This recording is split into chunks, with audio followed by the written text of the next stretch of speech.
Hello out there, you wonderful people. This is Andre, the Game Idea Guy. Thank you once again for lending me your time and your ear and listening into another Gamer's Thoughts video. And this time I'm going to be talking about Alpha Version.0, which is on Steam currently in demo form. It plays kind of like Mega Man X. It's like in a gray area between Mega Man X and Mega Man 0, where stylistically it looks a lot more like Mega Man 0, maybe even a little bit better than Mega Man 0 does.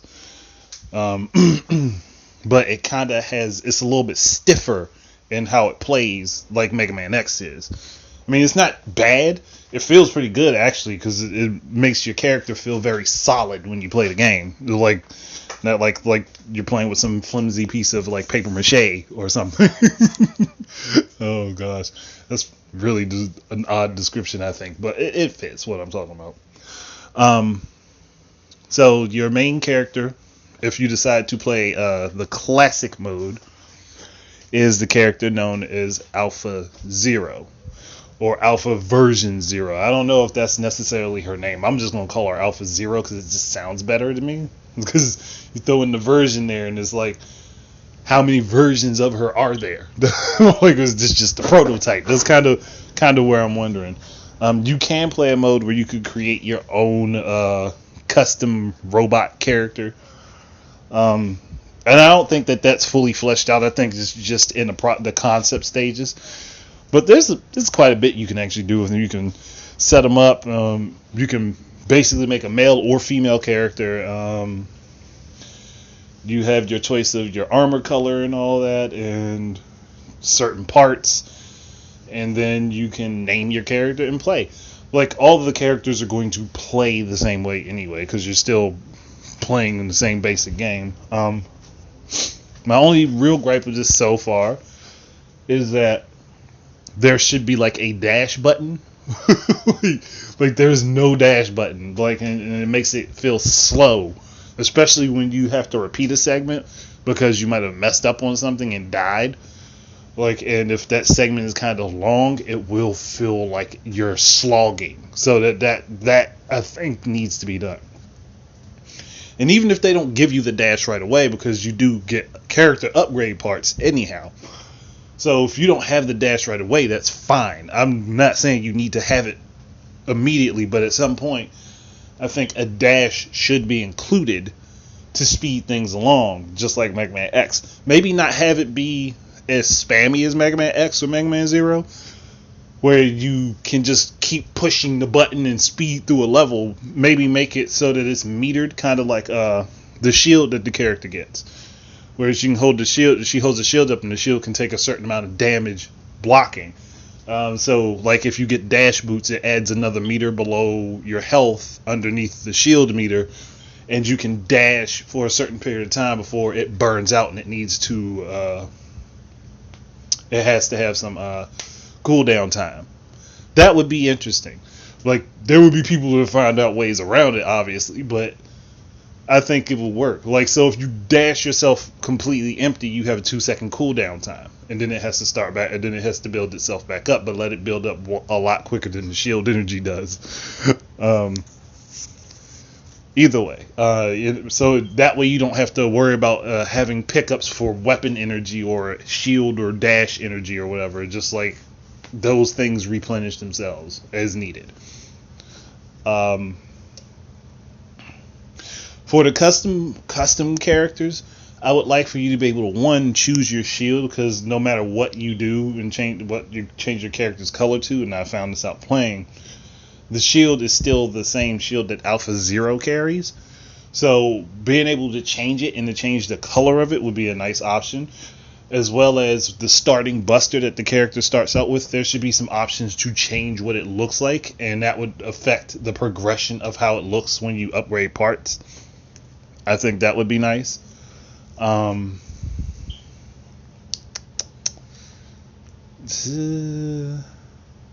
Now I think there could be a few more armor and helmet pieces and boot pieces for customization of the character. That way you can make it a little bit more unique of a look. And I guess you can't really do too much about character faces because it's an extremely zoomed out view anyway. So it's not like you're really going to be staring at the character's face a whole lot. So I don't think that really needs a whole lot of change. I mean, you can change hair color, body color, skin color, and stuff like that. So it's not like you exactly need a whole lot more than that. And you can, like I said, name them.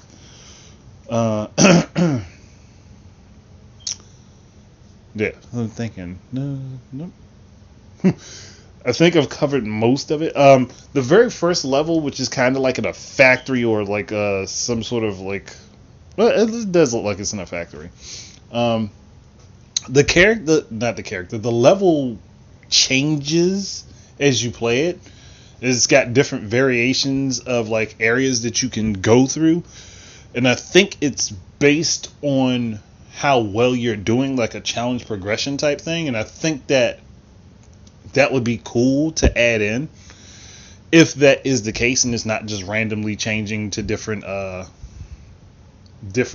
layouts depending on what portion of the stage you're on. Either way, like if that's the case where it changes based on how well you perform or how poorly you perform, and it builds up challenge progression that way, I think that would actually be cool if the whole game was like that. Like where you could play the game different times and you could do differently at different times and end up with a different playthrough of the game than you had before. So it's not as static as actual Mega Man games are. That way the variation would be a lot more appreciated.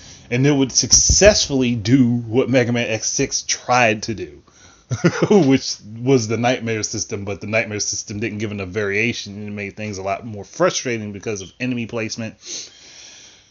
And yeah. I mean, I'm not like the biggest naysayer of Mega Man X6, but that was an issue with that game. I mean, and I'm okay with X6. I don't love it, but I'm okay with it. Let me think. Now, like the trains, there's a second stage, which is a train area, and then I wouldn't want the whole layout for that to be changed. I would want that to have different enemy placement depending on how well you do. And how well you maintain your health and all your other utilities as your character. That would be cool to be able to see. So the better you do, there are tougher enemies, and then there are better goodies along the way. So, like, you can find the upgrade parts in the level, or you can go into the shop in the game if you've earned enough points in order to purchase the upgrades. I would prefer to earn them, just because it would be more fun. But then they could make some upgrades impossible to find in the levels, and you have to purchase them. That way there's still a point to the shop. Like, and it's not somebody just, I want a instant win button in the game. Like, but you have to earn the points anyway. So either way, it's not really an instant win button. It's not like it's an actual micro transaction. You actually have to build up the points through playing the game and defeating enemies and finding the points and stuff in levels. So that is fine with me. Trying to think. There was one other thing I was going to talk about, and I think I completely forgot it. Talked about the levels. Okay. Oh yeah, there are actual separate power-ups from the upgrades. So you can upgrade your weapon fully to its maximum potential and still pick up a power-up that will boost your strength and your weapon's effectiveness, as well as a power-up that will increase your defense and protect your character for several hits. And I think those work really well. They're super appropriate for this type of game. And I'm surprised that actually has not happened in an actual Mega Man game, where you can get the upgrade parts and then you get a separate power-up that isn't beholden to those upgrades, where it is something separate of them, but it can also help them. Like, and I think that was actually pretty cool. So, like, again, that will help you do better in the levels depending on how skilled you are at the game. And I personally like it, and I want to see more of it. like come on.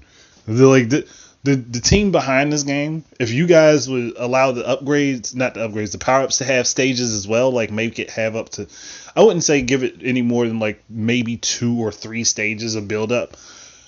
That would be nice. That way, if somebody can't really find all the upgrade parts, they still have a way of being boosted in the level if they don't want to necessarily go to the shop.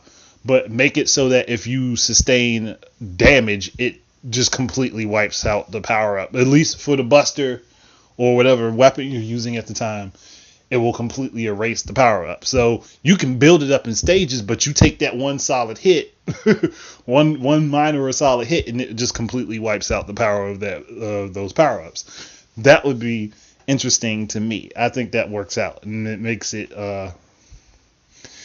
It'll make you want to be more skilled at the game, because then you'll be like, oh, I got to build up my level. I got to build it up to level 3 with the power up. You get hit, you would be ticked off. Like, man, now all my shot, I gotta shoot like 50 shots to kill this thing. That's not how many shots it takes to kill enemies normally, unless it's like a boss character. But still, like, I think that would be cool to do it that way. What else was I thinking?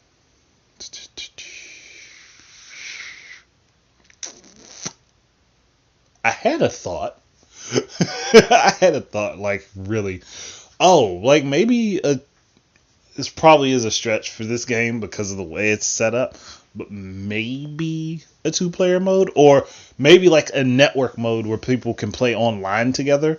Not necessarily unit to unit. Well, not necessarily unit to unit. Wow. Not necessarily 2 people on the same platform or device playing, but playing online with other people who are playing the game. So, and I would say that's just for the custom mode, not for the classic mode where you play with the actual character, but like for the mode where you make your own character. That way people can kind of, and like make missions based around that. Like, so people can take on like little missions separate of each other. Not separate of each other, but like make missions that are built around that, where you start out as a team, say maybe up to 4 players, depending on what you want to do with that. But like up to 4 players on a mission, and everybody tackles a different objective, and then they all have to meet up and teleport out together. That would be cool and interesting. Or and if somebody fails in their mission, they're booted, or not fails in their, not booted, but they're stuck, or they're stuck waiting until either all of their teammates die, or somebody can find a way to revive them, and which would then make the dynamic change of like, okay, this person failed, we have to go back and do this, take out this thing so that the mission's completed, or we have to go and find and revive them so that they can do it. Like, that would be interesting. Like, it's just a thrown out idea. It's not something that necessarily needs to be in the game. I just think it could be interesting, and it could add replay value. So you could have missions for 2 people, and missions for 3 people, and missions for 4. That way, nobody's in the wrong mission setup because they picked a mission for 4 people and it's only 2 of them. Like, have it set up so that, like, you have to have a specific number of people to even be able to start the missions up. But yeah, I think that's it. There's not a whole lot more to really go into, other than I think that this also should be a multi-platform game, but they're probably already working on that. And I think your best bet to start with first is probably either the Switch or the 3DS. Like, just saying, it's probably your best places to start with is either the Switch or the 3DS. But that's it. Thank you guys very much for listening. Keep your eyes and ears out for more stuff from me. And until the next time, please enjoy your games and peace out.